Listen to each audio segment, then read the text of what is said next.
Indians కి doors close. ఇకపై $1,00,000 కడితేనే H1B వీసా. ప్రస్తుత లాటరీ విధానం రద్దు. తక్షణమే అమల్లోకి కొత్త వీసా విధానం. ఆ బ్రేకింగ్ చూద్దాము. ట్రంప్ నిర్ణయంతో H1B వీసాలపై ఉంటున్న వారికి షాక్ తగిలింది. టెకీలే కాదు, వివిధ రంగాల నిపుణులు కూడా ఇండియా తిరిగి వచ్చేయాలా?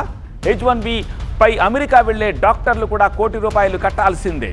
ఇప్పటికే అమెరికాలో డాక్టర్ల కొరత ఉండడంతో సంక్షోభం ముదిరే ఛాన్స్ ఉంది. ఇప్పటి వరకు స్టూడెంట్ వీసా తర్వాత H1Bకి మారుతోన్నారు ఇండియన్స్. H1Bకి ₹1 కోటి కట్టాలంటే అంతకు మించిన స్థాయిలో శాలరీ ప్యాకేజ్ పొందడం కూడా కష్టమే. అమెరికాలో ఆస్తులు కొన్నవారి పరిస్థితి కూడా ఇప్పుడు అయోమయం.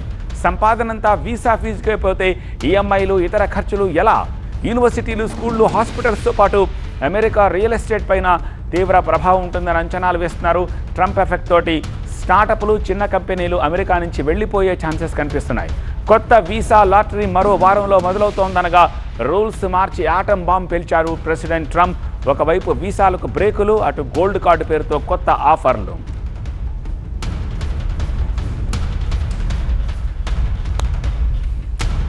లేటెస్ట్ అప్డేట్స్ అందించేందుకు మా ప్రతినిధి, మా అసోసియేట్ ఎడిటర్ సుకుమార్ ప్రస్తుతం మనకి న్యూస్ రూమ్ నుంచి లైవ్లో సిద్ధంగా.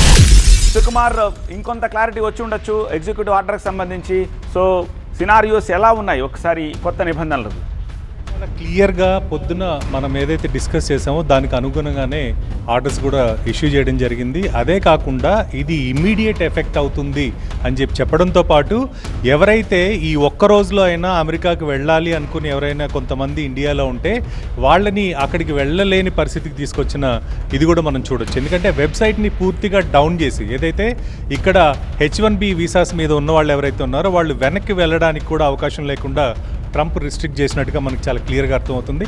దీంతోపాటు అంటే నాట్ ఓన్లీ ఇప్పుడు ఒక ఐటీ సెక్టారే కాకుండా డాక్టర్స్ ఎవరైతే ఇప్పుడు ఆల్రెడీ అమెరికాలో డాక్టర్ల కొరత చాలా ఎక్కువగా ఉంది. సో ఆ డాక్టర్స్ని కూడా H1B వీసాల మీద వెళ్ళే వాళ్ళని కూడా అడ్డుకుంటూ ఈ నిర్ణయం తీసుకున్నట్టుగా మనకు చాలా క్లియర్గా అనిపిస్తుంది.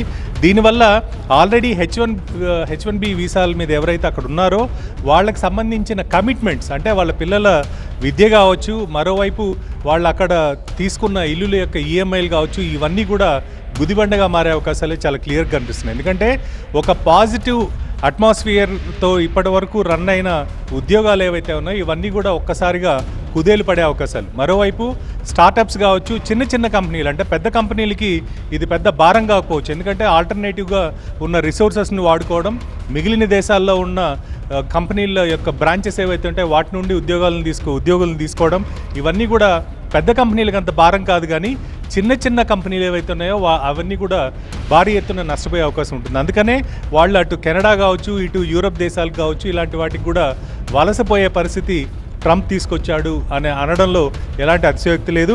మరోవైపు స్టాటిస్టిక్స్ కనుక చూస్తే కాంట్రిబ్యూషన్ ఇండియా నుంచే అతి ఎక్కువగా మనకి H1B వీసా లాటరీ విధానంలో పిక్ అవుతున్న పరిస్థితి. దాదాపు 75% ప్రతి సంవత్సరం వేసే 85,000 లక్కీ డిప్ ఏదైతే ఉంటుందో దానికి అందులో 75% వరకు కూడా భారతదేశం నుండి వెళ్ళిన వాళ్ళు, అక్కడ చదువుకొని మాస్టర్స్ కంప్లీట్ చేసి H1Bకి అప్లై చేసిన వాళ్ళే ఉన్నారు. కాబట్టి ఈ ఇంపాక్టు ఇండియా టెక్కీల మీద ముఖ్యంగా ఎక్కువ ప్రభావం చూపించే అవకాశం ఉంటుంది. సత్య. రైట్ సుకుమార్.